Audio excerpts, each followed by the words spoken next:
साथियों नमस्कार। मैं पद्मेश तेलंग। हम अभी राजस्थान की अर्थव्यवस्था, राजस्थान की इकोनॉमिक्स पे बात कर रहे हैं। विकास की जो बात हो रही है राज्य की, उसमें अब हम जल ग्रहण विकास की बात करते हैं। जल ग्रहण विकास के लिए एक मुख्यमंत्री जल स्वावलंबन योजना आई।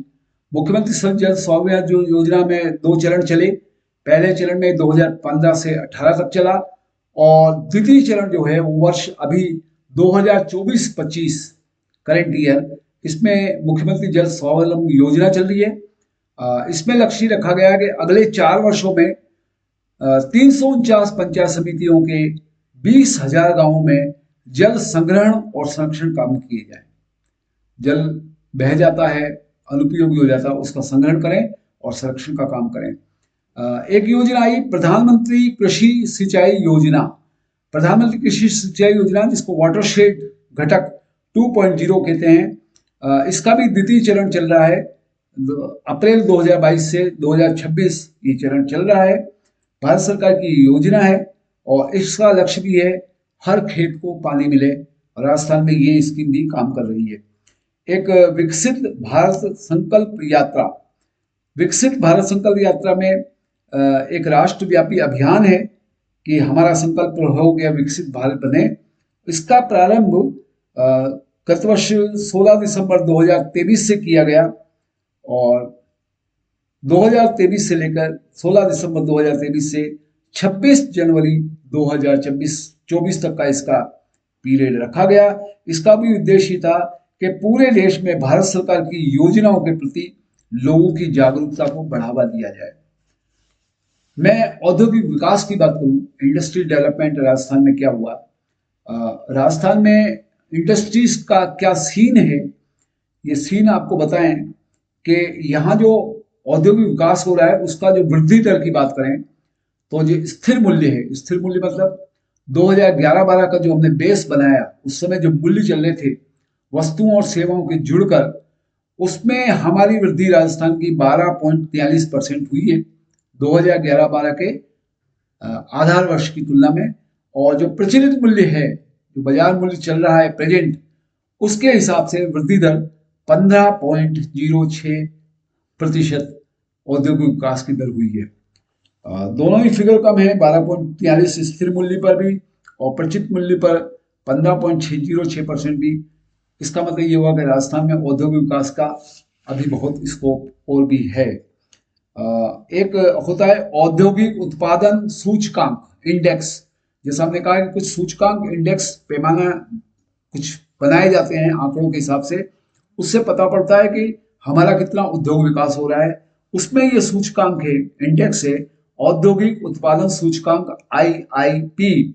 इसमें तीन समूहों को, औद्योगिक उत्पादन में तीन समूहों को लिया। विनिर्माण मतलब मैन्युफैक्चरिंग कितना हो रहा है, एक खनन जो माइनिंग हमारे यहाँ होता है, और एक विद्युत इलेक्ट्रिफिकेशन। तो समूह में विनिर्माण, इसको जब इस सूचकांक को देखा गया तो इसका उपयोग एक निश्चित अवधि, कोई भी अवधि फिक्स कर लो, उसके दौरान जो औद्योगिक उत्पादन है उसको मापने के लिए इस इंडेक्स का उपयोग किया जाता है। इसमें भी जो फिगर्स हैं उनका आधार वर्ष 2011-12 लिया गया है। उस समय की जो सेवाएं हैं, उस समय की जो वस्तुओं की कीमतें, उस 11-12 को बेस बना के इसको सूचकांक को तय किया जाता है। और इसमें फिगर्स हर महीने इकट्ठे किए जाते हैं। और फिर जैसा मैंने बताया, विनिर्माण, खनन और विद्युत। विनिर्माण में 77%, खनन में 14% और विद्युत में 8%। ये हमारा औद्योगिक उत्पादन सूचकांक राजस्थान का है।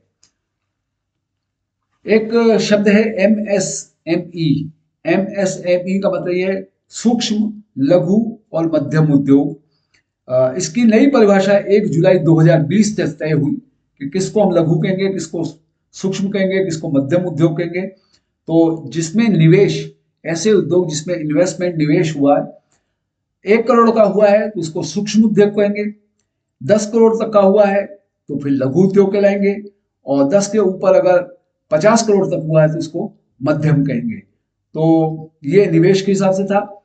इसी तरह से वार्षिक कारोबार अगर देखें तो सूक्ष्म उद्योग में 5 करोड़ तक का वार्षिक कारोबार होना चाहिए, टर्नओवर।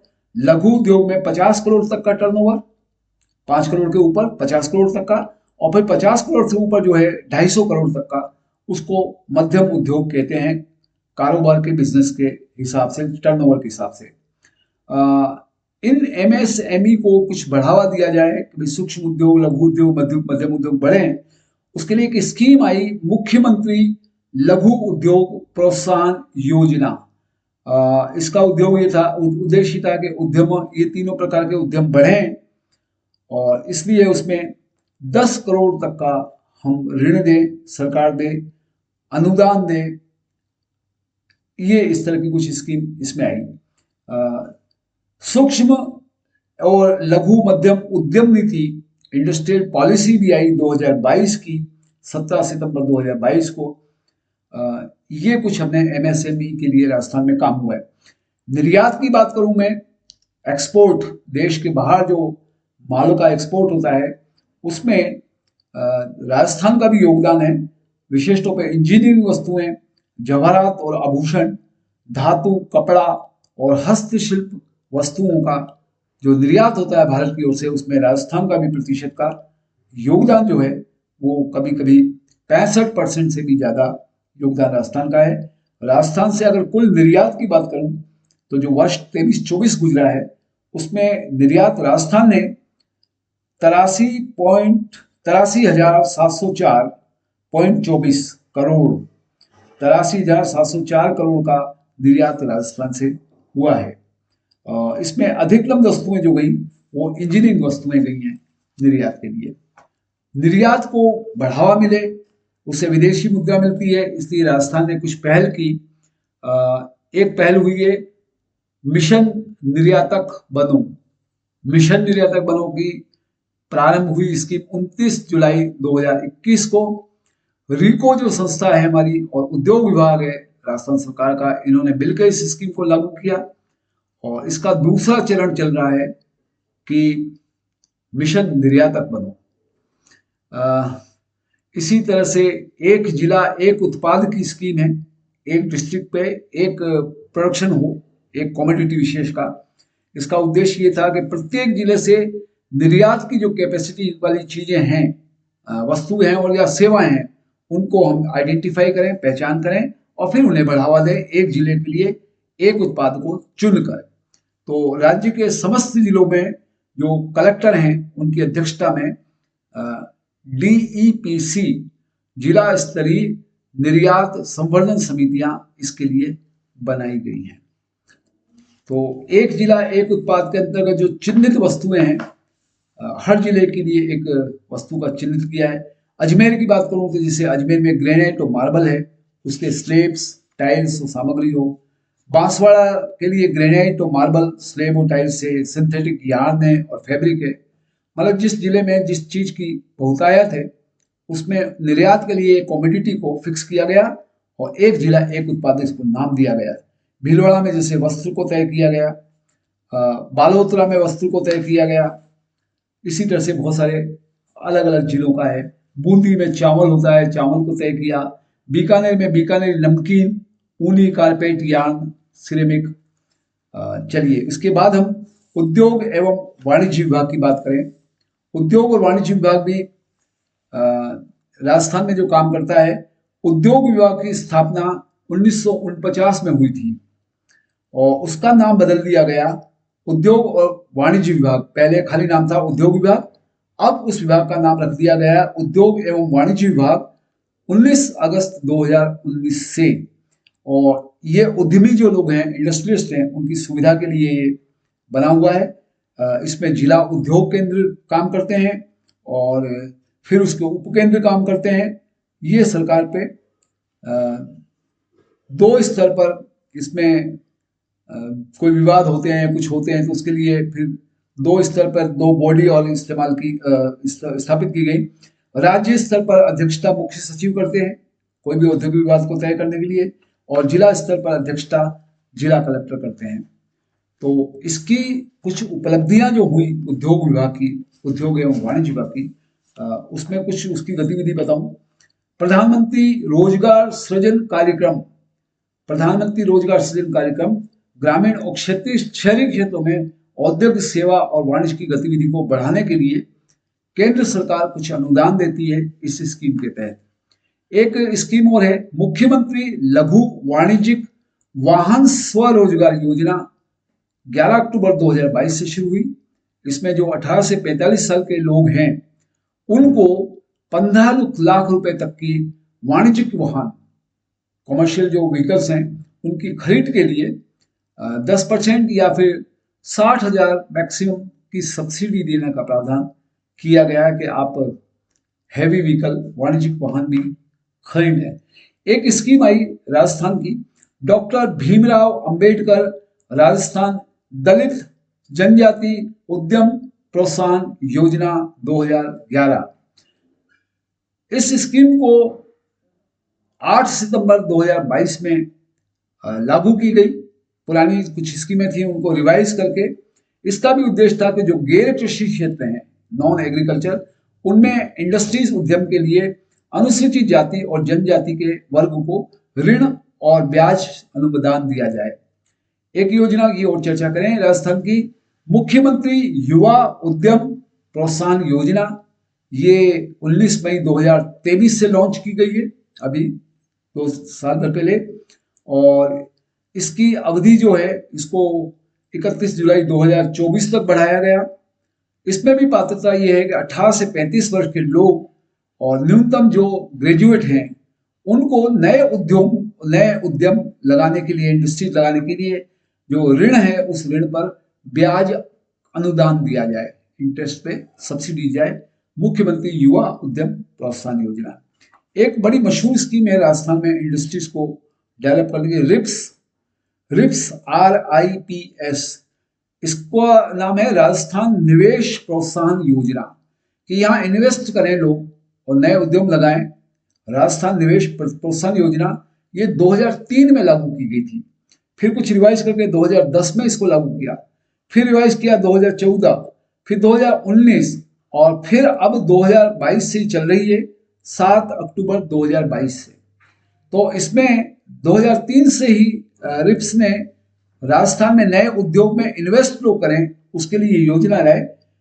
इसका उद्देश्य क्या था कि जो विनिर्माण, मैन्युफैक्चरिंग और सेवा क्षेत्र हैं, सर्विस सेक्टर हैं, उसमें वार्षिक वृद्धि हो, 15% से ज़्यादा वृद्धि हो, ये टारगेट किया गया, और इतने लाखों लोगों को रोजगार मिले, क्षेत्रीय विकास हो और पर्यावरण संबंधी विकास हो, प्रयास हो, हरित हाइड्रोजन, वैकल्पिक ऊर्जा, चिकित्सा उपकरण आदि जैसे नए क्षेत्र हैं उनमें इन्वेस्टमेंट आए, इसके लिए रिप्स काम कर रही है। तो रिप्स 2022 जो लेटेस्ट अभी चल रही है उसमें कुछ एक महत्वपूर्ण जो प्रोविजन आए, प्रावधान आए, उनकी बात करें कि 50 करोड़ से अधिक का कोई इन्वेस्टमेंट करता है तो कुछ स्पेशल उसको प्रोत्साहन योजना है, इंसेंटिव जिसको कहते हैं, और ब्याज पे अनुदान दिया जाएगा। और 8 प्राथमिक श्रेणी, प्राथमिक प्राइमरी सेक्टर, जो मूल जिसको प्रोत्साहन देने के लिए सबसे पहले उसको प्राथमिकता पे लेते हैं, प्रायोरिटी पे, ऐसे 8 प्राथमिक श्रेणियों के लिए कुछ विशेष परिलाभ भी देने की इसमें रिप्स 2022 में प्रावधान किए गए। एक नीति की हम बात करें, राजस्थान औद्योगिक विकास नीति 2019। तो राजस्थान औद्योगिक विकास नीति 2019 भी रिप्स की तरह ही, पहली नीति आई 78 में, 1978 में, दूसरी 1990 में, तीसरी 1994 में, चौथी 1998 में, पांचवी 2010 में, छठवीं विकास नीति 2015 में, और सातवीं अभी 1 जुलाई 2019 से चल रही है राजस्थान औद्योगिक विकास नीति। इसमें कुछ संस्थाएं अब काम करती हैं। एक BIP निवेश संवर्धन ब्यूरो, एक ब्यूरो बनाया गया जो इस इन्वेस्टमेंट को बढ़ाए, उसके लिए प्रयास करता है। इसकी स्थापना 1991 में हुई और इसका उद्देश्य था कि जो बड़े निवेश प्रस्ताव हैं, बड़े लेवल के जो इन्वेस्टमेंट है इंडस्ट्रीज को, उनको यहाँ पर सुविधाजनक माहौल मिले, उनका जो सरकारी प्रक्रिया है वो सुविधाजनक हो, उसके लिए निवेश संवर्धन ब्यूरो BIP काम कर रहा है। इसका अध्यक्ष मुख्यमंत्री होता है और इसकी जो स्टेट लेवल की कमेटी है उसमें अध्यक्ष मुख्य सचिव होता है। उस मुख्य सचिव को 10 करोड़ से अधिक के जो इन्वेस्टमेंट आ रहे हैं उसकी सिक्योरिटी देने की शक्ति है। एक single window clearance system SWCS, इसके तहत जो 16 विभाग लगते हैं कोई भी इन्वेस्टमेंट करने के लिए, 16 विभागों के रजिस्ट्रेशन प्रक्रिया उनसे उद्योगपति को गुजरना पड़ता है। इसलिए एक सिंगल विंडो कर दिया कि 16 विभागों की जो 135 प्रकार की सेवाएं हैं वो एक सिंगल विंडो पर ही निवेशक को मिल जाए। ये एक स्कीम बड़ी सक्सेसफुल भी गई, सिंगल विंडो क्लियरेंस सिस्टम। इसी तरह से वन स्टॉप शॉप सिस्टम आया। इन्वेस्ट राजस्थान समिट, राजस्थान में कुछ समिट जिसको कहना चाहिए, इस तरह के सम्मेलन हुए जिसमें इन्वेस्टमेंट करने वालों को बुलाया गया और इन्वेस्टर के कुछ कार्यक्रम हुए। यहाँ निवेश सम्मेलन हुए विदेशियों को, विदेशी निवेशकों के लिए, राजस्थान के अलावा भारत के भी अंदर अन्य लोगों के लिए इस तरह के कुछ प्रोग्राम चलते रहते हैं। एक रिको की बात करें हम, रिको बड़ा मशहूर नाम है। रिको का फुल फॉर्म है राजस्थान राज्य औद्योगिक विकास एवं निवेश निगम लिमिटेड। ये निगम है, कॉरपोरेशन है।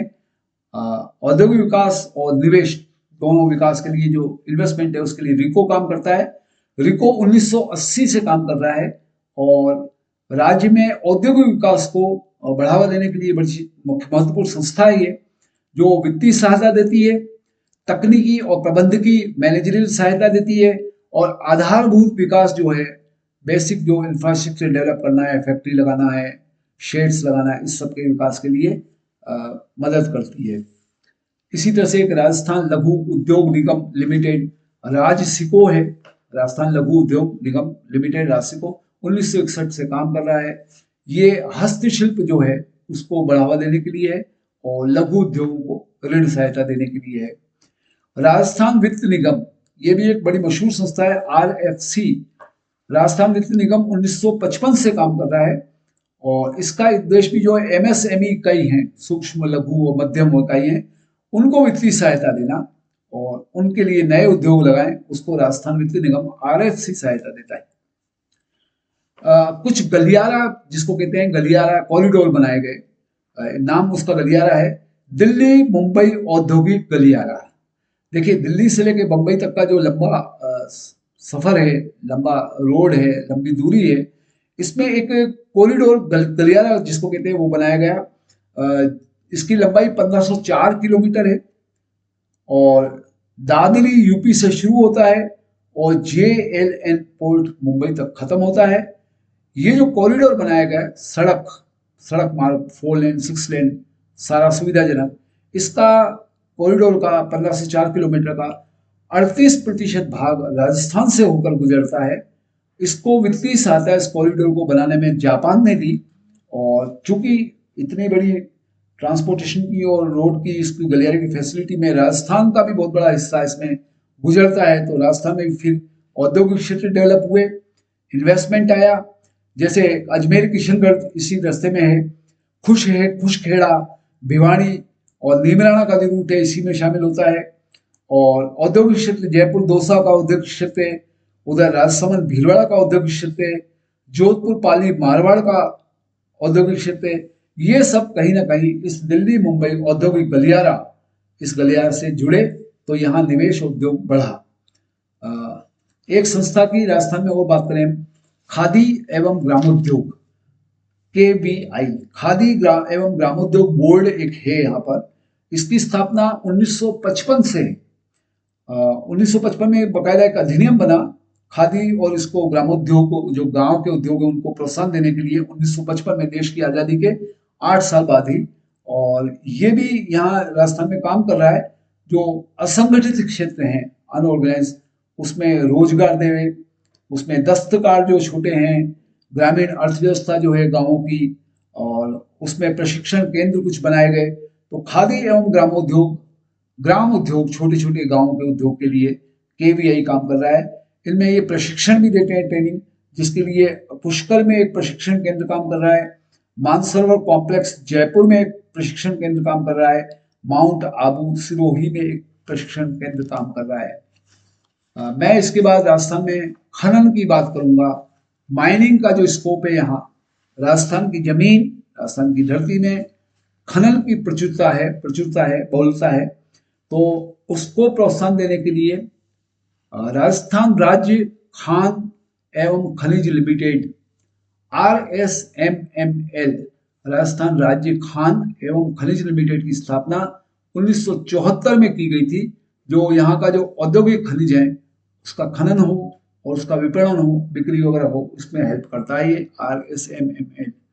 और जिला खनिज फाउंडेशन ट्रस्ट भी है, DMFT, जिला खनिज फाउंडेशन ट्रस्ट में एक नॉन प्रॉफिट सिस्टम के रूप में ये ट्रस्ट है।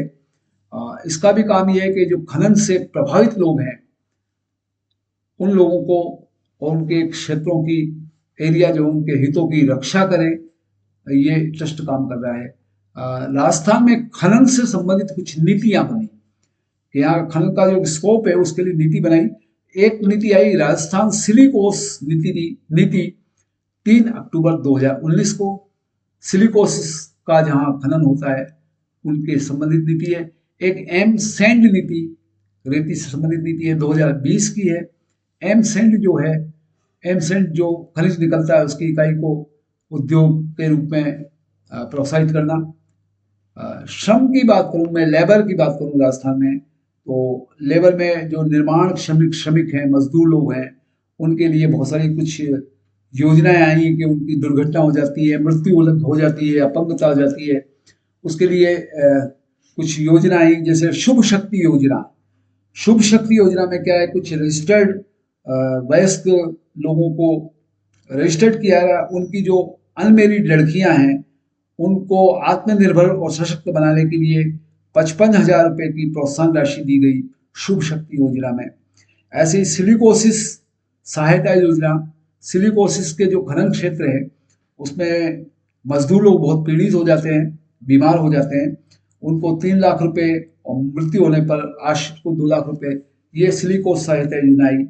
कुछ अन्य योजनाएं, प्रसूति सहायता जो योजना है, प्रसूति सहायता योजना में क्या होता है, श्रमिक दंपत्ति है, उनके लड़का होता है तो 20,000 रुपये और लड़की होती है तो 21,000 रुपये सरकार देती है। एक ई श्रम पोर्टल है, 2021 से शुरू किया। ये ई श्रम पोर्टल में जो असंगठित श्रमिक हैं, अनऑर्गेनाइज, जिनका कोई यूनियन वगैरह विधिवत नहीं है, उनके लिए एक राष्ट्रीय डेटाबेस बने, उनका नाम वगैरह डेटाबेस बनाए, उसके लिए एक योजना बनाई गई, ई श्रम पोर्टल।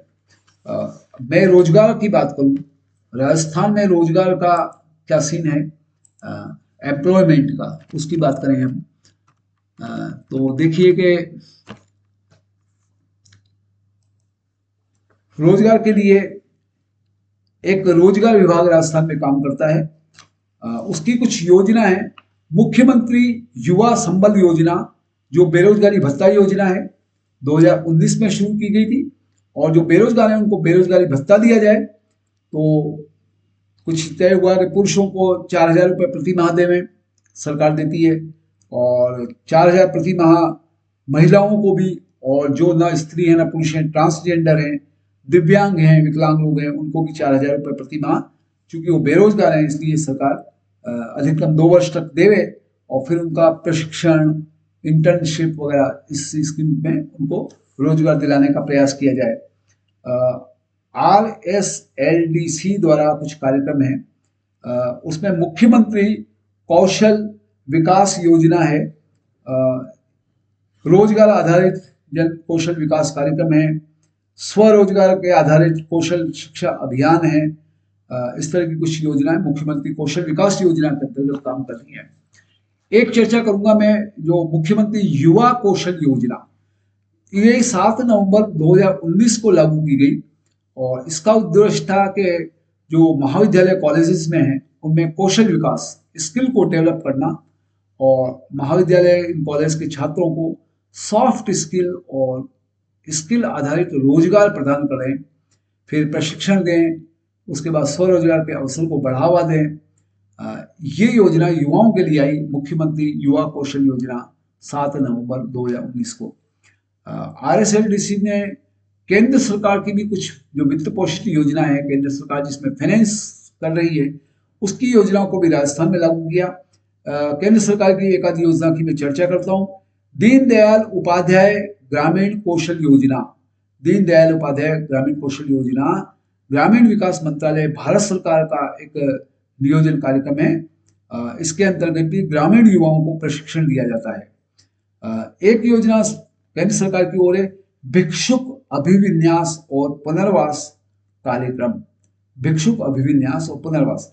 इसमें यह था कि शहरों को भिखारियों से मुक्त किया जाए, कोई यहाँ भीख नहीं मांगे, और इसके लिए केंद्र सरकार ने एक योजना बनाई कि उनको प्रशिक्षण दिया जाए और आत्मनिर्भर बनाया जाए, वो भीख नहीं मांगे। IM शक्ति आई, इंदिरा महिला शक्ति कौशल समृद्धि योजना, ये भी महिलाओं और लड़कियों के लिए कौशल डेवलप करने की सेंट्रल गवर्नमेंट की स्कीम थी। चलिए, इसके बाद हम आधारभूत संरचना और संसाधन की बात करें। इंफ्रास्ट्रक्चर, जो बुनियादी हमारे यहाँ संरचना की स्थिति है, उसमें ऊर्जा की बात करें तो कुछ पॉइंट्स सेलेक्टेड लूंगा, डिटेल में नहीं जाऊंगा मैं आंकड़ों में। मार्च 2024 तक राज्य में ऊर्जा की जो उपलब्धता थी, हमारे यहाँ राजस्थान में 11,204 करोड़ यूनिट उपलब्ध था मार्च 2024 तक। ऊर्जा 11,204 करोड़ यूनिट, और 16-17 से लेकर 23-24 तक का पीरियड अगर आप देखें तो उसमें ऊर्जा की जो उपलब्धता है उसमें 61.86% की वृद्धि हुई है। 16-17 से लेकर 23-24 तक करीबन 7 वर्षों में 61% की वृद्धि हुई है। और ऊर्जा उत्पादन में सर्वाधिक जो हिस्सा है वो तापीय ऊर्जा से आता है। हमारे यहाँ ऊर्जा के कई स्रोत हैं, उसमें तापीय ऊर्जा का सबसे ज्यादा हिस्सा है। और ऊर्जा संरक्षण दिवस एक मनाया जाता है 14 दिसंबर को, 2009 से प्रारंभ हुआ है। ये भी एक प्रश्न बनता है कई दफे, ऊर्जा संरक्षण दिवस 14 दिसंबर को मनाया जाता है। कुछ आंकड़े हैं, आंकड़ों की चर्चा नहीं करेंगे। एक ऊर्जा के संबंध में एक योजना है PM कुसुम योजना, किसान ऊर्जा सुरक्षा एवं उत्थान महाअभियान कुसुम योजना। ये किसानों के लिए सौर पंप और ग्रिड से जुड़े जो सौर ऊर्जा संयंत्र है उनको स्थापित करने के लिए PM कुसुम योजना है। एक PM सूर्य घर मुफ्त बिजली योजना है, ये अभी 13 फरवरी 2024 से लागू की गई थी। PM सूर्य घर मुफ्त बिजली योजना, इसमें हर महीने 300 यूनिट तक मुफ्त बिजली उपलब्ध कराने के लिए 1 करोड़ घरों पर छत पर सौर संयंत्र स्थापित करने की ये स्कीम है। कुछ योजनाओं की और बात करें हम, मुख्यमंत्री किसान मित्र ऊर्जा योजना है, 2021 से प्रारंभ हुई है। इसमें भी कृषि उपभोक्ता हैं उनको 1,000 रुपये प्रति माह दिया जाए। किसान मित्र ऊर्जा योजना। एक मुख्यमंत्री निशुल्क बिजली योजना है, घरेलू उत्पादन, घरेलू अनुदान। निशुल्क बिजली योजना मुख्यमंत्री योजना है। इसमें घरेलू यूनिट में जितनी बिजली चलती है उसके लिए अनुदान देने की स्कीम है। ऊर्जा के जो नए स्रोत हैं इसमें सौर ऊर्जा का स्कोप राजस्थान में बहुत अच्छा है, क्योंकि यहाँ गर्मी बहुत अच्छी पड़ती है, धूप सूर्य किरण बहुत अच्छी अवेलेबल है। तो यहाँ पर एक राजस्थान नवीनीकरणीय ऊर्जा निगम लिमिटेड RRECL काम कर रहा है, जो ये गैर परंपरागत सौर ऊर्जा के क्षेत्र में काम करता है। सौर ऊर्जा के मामले में राजस्थान सौर ऊर्जा विकास नीति आई 2019 में सौर ऊर्जा के लिए, जो वर्ष 2024-25 तक ये चल रहा है।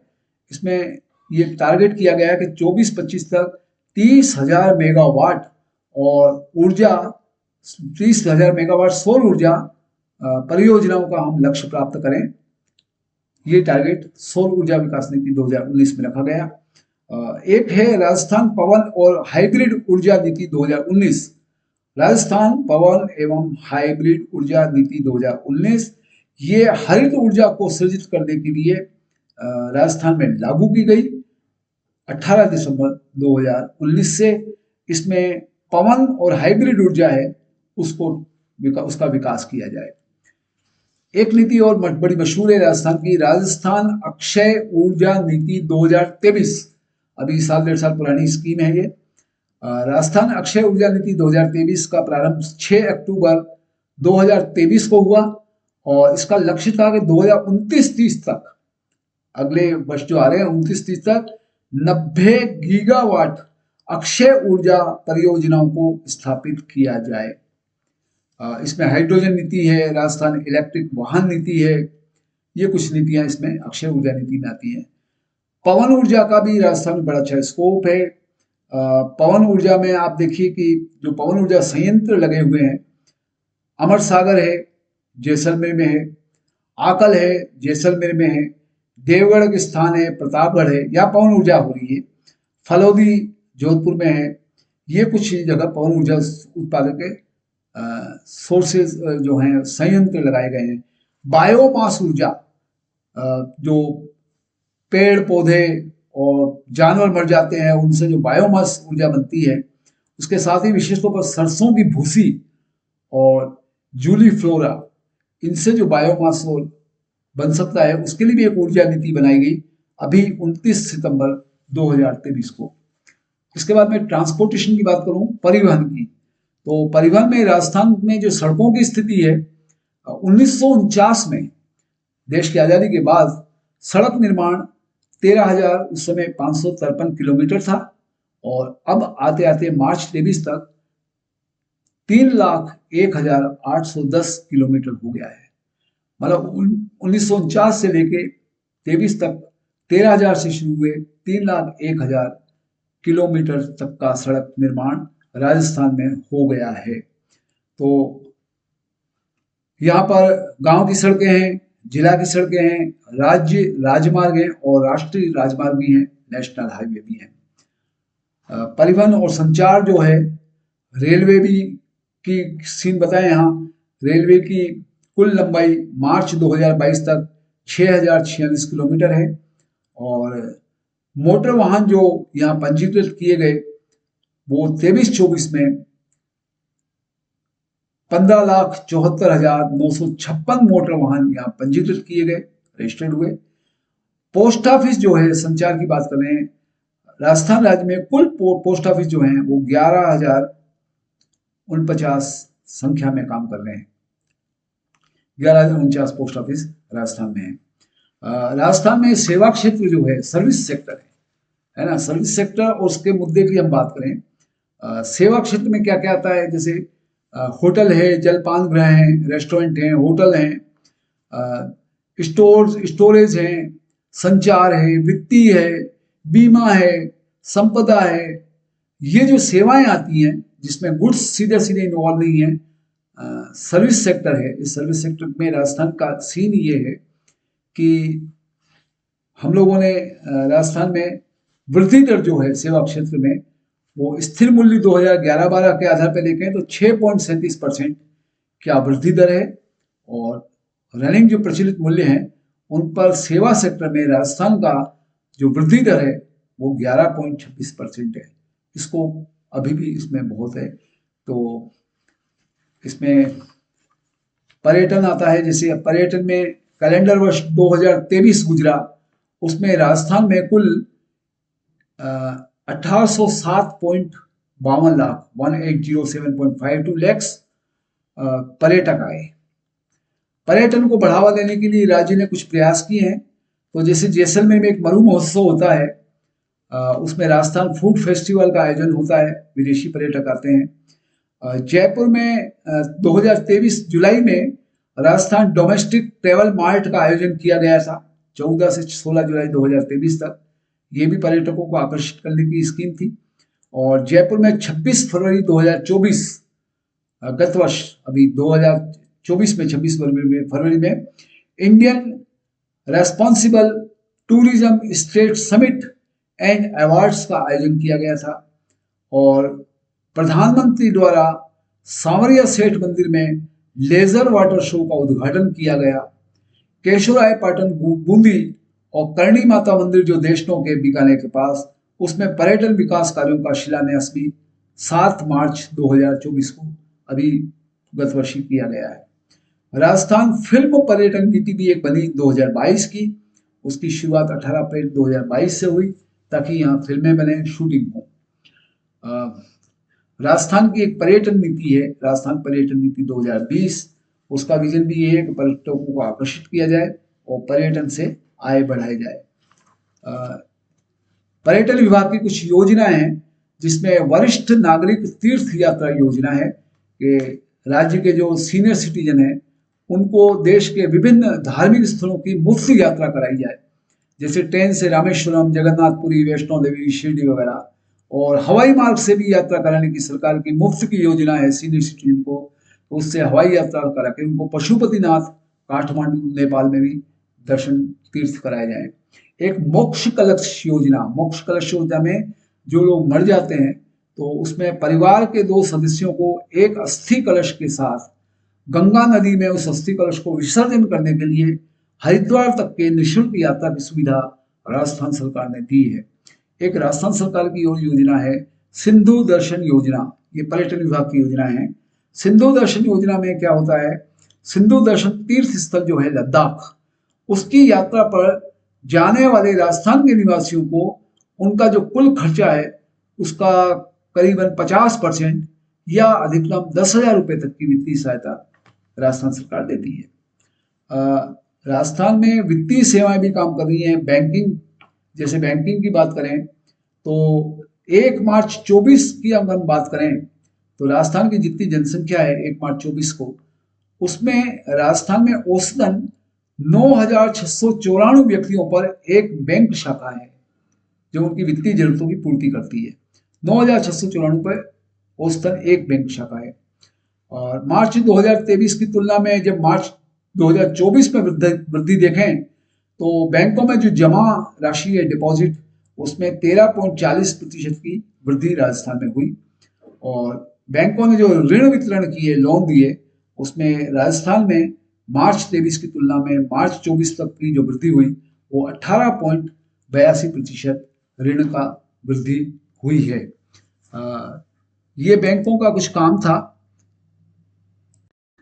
तो ये जो राजस्थान में बैंकिंग सेवाओं की जो हम बात कर रहे हैं उससे रिलेटेड एक दो योजना और चर्चा करें। एक है स्टैंड अप योजना, स्टैंड अप इंडिया योजना। अनुसूचित जाति, जनजाति और महिला उद्यमी जो हैं उनकी उद्यमशीलता, उनको इंडस्ट्रीज वगैरह बिजनेस करने के लिए बढ़ावा देने के लिए ये योजना है स्टैंड अप इंडिया योजना। इसमें 10 लाख से 1 करोड़ रुपए तक की ऋण सुविधाएं दी जाती हैं। एक है प्रधानमंत्री जन धन योजना। 31 मार्च 2024 तक 3.54 करोड़ खाते खोले जा चुके हैं, बैंक खाते, और इन खातों को फिर आधार से जोड़ा जा रहा है। अटल पेंशन योजना, अटल पेंशन योजना मई 2015 में शुरू हुई थी। उद्देश्य था कि सभी भारतीय, और उसमें भी विशेष रूप से गरीब लोग हों, वंचित हों और श्रमिक हों, उनके लिए एक सामाजिक सुरक्षा व्यवस्था योजना हो। इसमें 18 से 40 वर्ष के लोगों को शामिल किया गया है और उनको पेंशन की गारंटी दी जाती है खातों के थ्रू। प्रधानमंत्री मुद्रा योजना, मुद्रा योजना में गैर वित्तीय, नॉन फाइनेंशियल, गैर कृषि, नॉन एग्रीकल्चर, जो छोटे और सूक्ष्म उद्योग हैं उनको, सूक्ष्म उद्योग है उनको 10 लाख रुपए तक का ऋण प्रदान करने के लिए ये योजना आई। बैंकों से संबंधित योजना थी। हम सेवा सेक्टर की बात कर रहे हैं, सर्विस सेक्टर की, तो उसमें जो आईटी है, सूचना प्रौद्योगिकी और संचार विभाग है, उसकी कुछ योजना बताएं।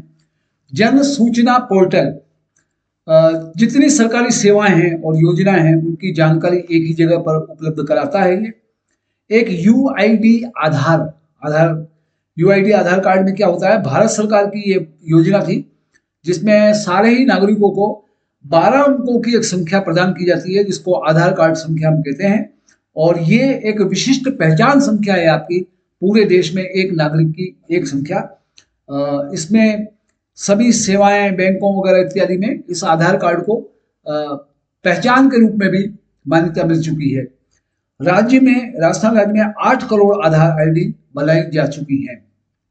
राजस्थान स्टार्टअप, इसका उद्देश्य भी राज्य में स्टार्टअप को बढ़ावा देना था। फिर आया था राजनेट। राजनेट एक नेटवर्क है पूरे राजस्थान के लिए जिसमें ग्राम पंचायत स्तर तक की कनेक्टिविटी को एकीकृत नेटवर्क के द्वारा जोड़ा गया है, राजनेट। फिर ई मित्र, ई मित्र में क्या होता है कि जो सरकारी विभाग है, निजी संगठन है, उनकी 600 से ज़्यादा जो सेवाएं हैं, उनके लिए राज्य के नागरिकों को 80,000 ऐसे 80,000 से भी ज़्यादा पूरे राजस्थान राज्य में ई मित्र कियोस्क बनाए गए हैं, जहां ई मित्र के माध्यम से ये सरकारी योजनाओं के काम कर दिए जाते हैं इलेक्ट्रॉनिक रूप में।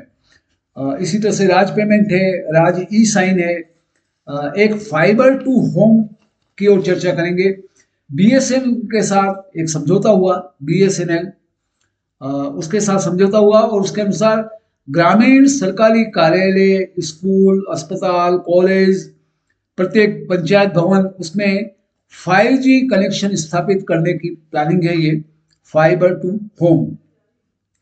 इसके अलावा राजस्थान में अच्छे प्रशासन देने के लिए सरकारी जो कार्यालय हैं उसमें किस तरह से स्किल डेवलपमेंट हो, उसके लिए एक Rajasthan knowledge corporation limited RKCL की स्थापना हुई, जो ग्रामीण क्षेत्र में IT की शिक्षा उपलब्ध कराते हैं। एक राज्य डेटा सेंटर है SDC, जो G2B, G2G, G2C सेवा जो हैं इनको उपलब्ध कराए आधुनिक तकनीकों के माध्यम से। उसमें जयपुर में 4 और जोधपुर में एक डेटा सेंटर स्थापित किया गया है, राज्य डेटा सेंटर। राजकाज के नाम से एक और बात करूं मैं, राजकाज के नाम से राजस्थान सरकार के जो जितने संगठन हैं उनको इलेक्ट्रॉनिक सहयोग देने के लिए ये एक IT बेस्ड इंटीग्रेटेड प्लेटफॉर्म है राजकाज। एक है अभय। अभय और उसका एक्चुअली नाम है कमांड एंड कंट्रोल सेंटर।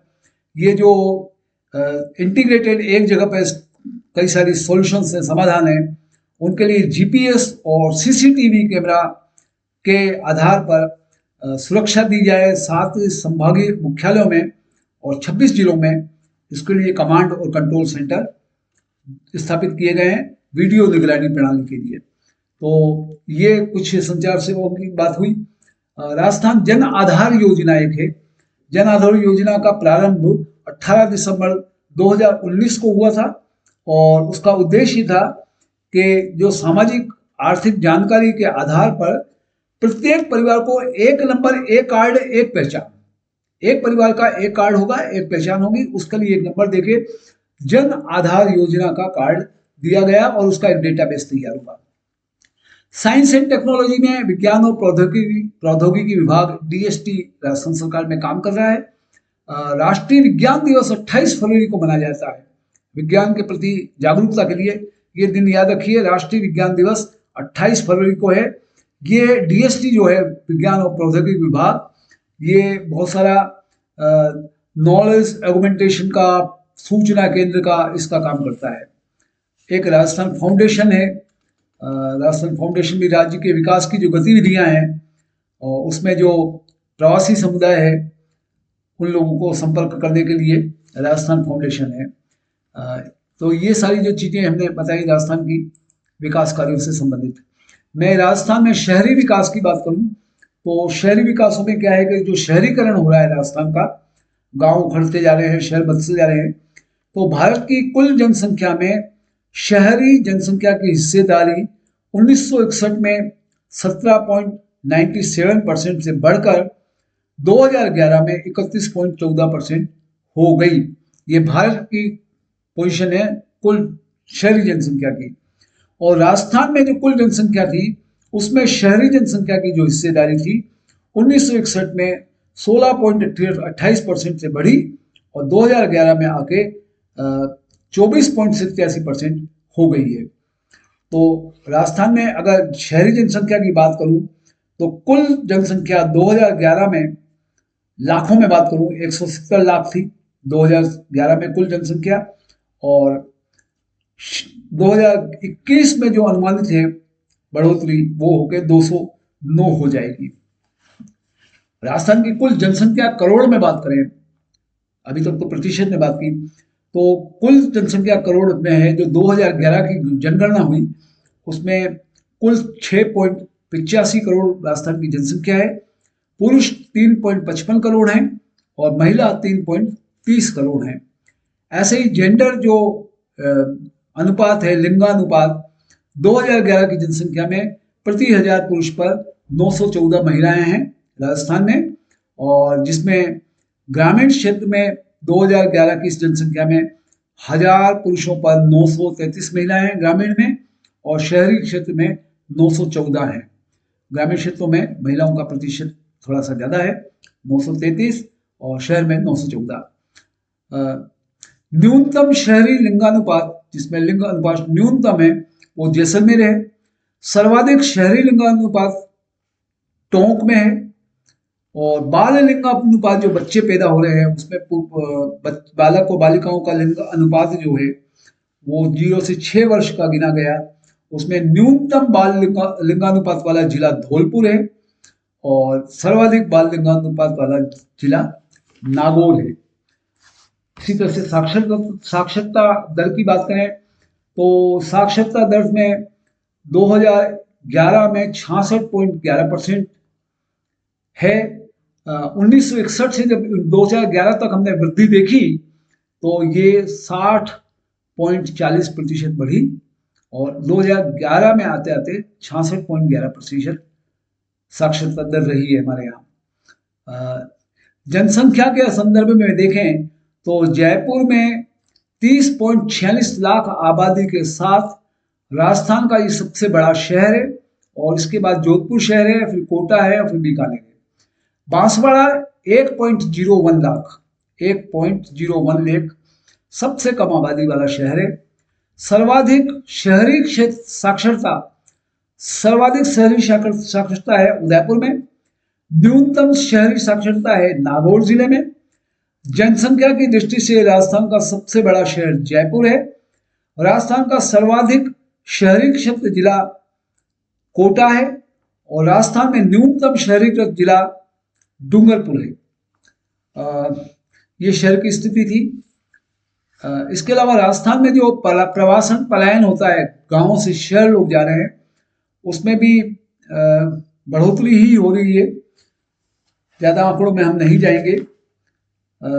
एक Jaipur metro rail corporation, metro Jaipur में सबसे पहले आई राजस्थान में। ये एक जयपुर मेट्रो रेल कॉरपोरेशन है। उसमें फेज 1, फेज 2, फेज 3 में काम हो रहा है। फेज 1 में मानसरोवर से चांदपोल तक मेट्रो चली। फेज 2 में चांदपोल से फिर बड़ी चौपड़ में एक्सटेंड हुई।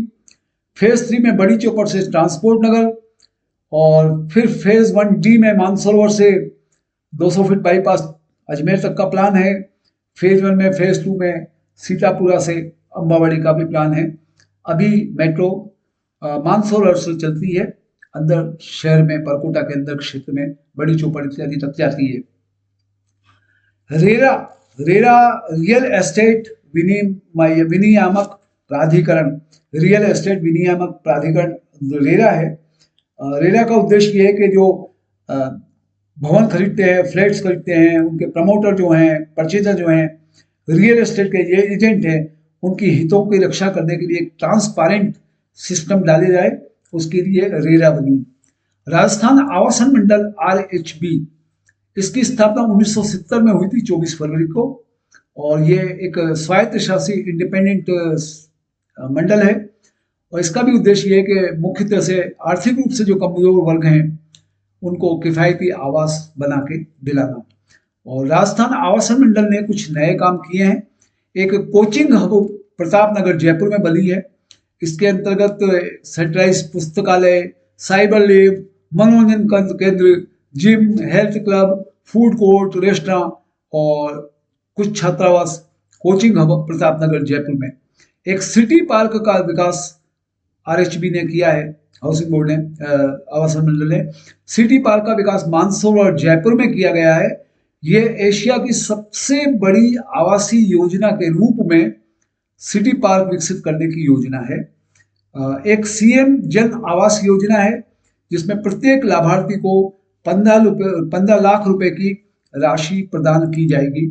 और NCR, एक दिल्ली के पैटर्न पर राष्ट्रीय राजधानी क्षेत्र NCR डेवलप किया गया है। राष्ट्रीय राजधानी क्षेत्र के राजस्थान उपक्षेत्र में अलवर और भरतपुर जिला इसमें शामिल है। इसके बाद हम अन्य कुछ योजनाओं की बात करेंगे। अगले लेक्चर में। तब तक बने रहिए। धन्यवाद।